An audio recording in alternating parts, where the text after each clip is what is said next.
Hiwalay na nga ba ang mag-asawang sina Khaled Karen at Luke Wrightson? Ito ang tanong ng ilang netizens dahil nag-o-overthink na raw sila nang mapanood nila ang video na ipinost ni Khaled Karen sa kanyang TikTok account kamakailan. Makikita kasi sa nasabing video na tila nag-emote si Khaled Karen habang nililip-sync nito ang cover song ni Christy Lee ng kanta ni Ariana Grande na We Can't Be Friends. Sa ngayon ay mayroon ng mahigit 500 reviews ang naturang video. Ang nakakaintriga roon ay ang verses sa kantang ginamit ni Khaled Karen na i-lip-sync dahil ang kantang iyon ay tungkol sa biglaang pag-alis ng taong minamahal nito.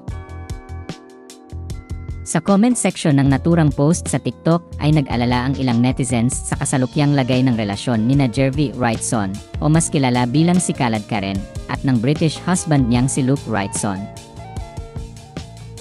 May ilang netizens naman ang nakapansing binura na umano ni Khaled Karen sa Instagram ang mga litrato nila ni Luke noong ikinasal sila.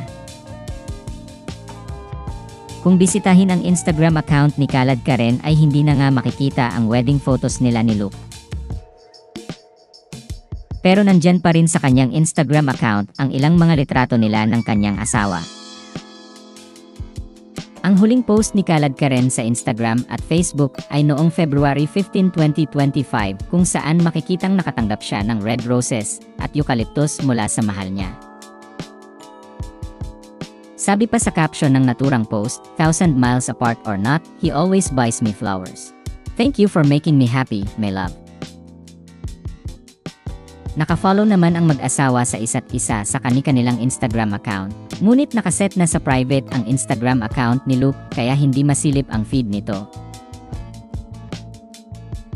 Bagamat sinabi ng isang netizen na pinalitan na raw ni Khaled Karen ang pangalan sa kanyang TikTok, naniniwala naman ang ilan na wala pang hiwalayan na nagaganap dahil Jervie Wrightson pa rin ang pangalan ni Khaled Karen sa kanyang Instagram account. Sa ngayon ay wala pang pahayag si Khaled Karen hinggil sa isyong ito. Matatanda ang 2 beses nag-propose si Luke kay Khaled Karen. Ang una ay noong September 9, 2020 at ang pangalawa ay noong July 25, 2024. Ikinasal sina Khaled Karen at Luke sa ceremonial county na Scarborough, North Yorkshire, sa England noong September 8, 2024.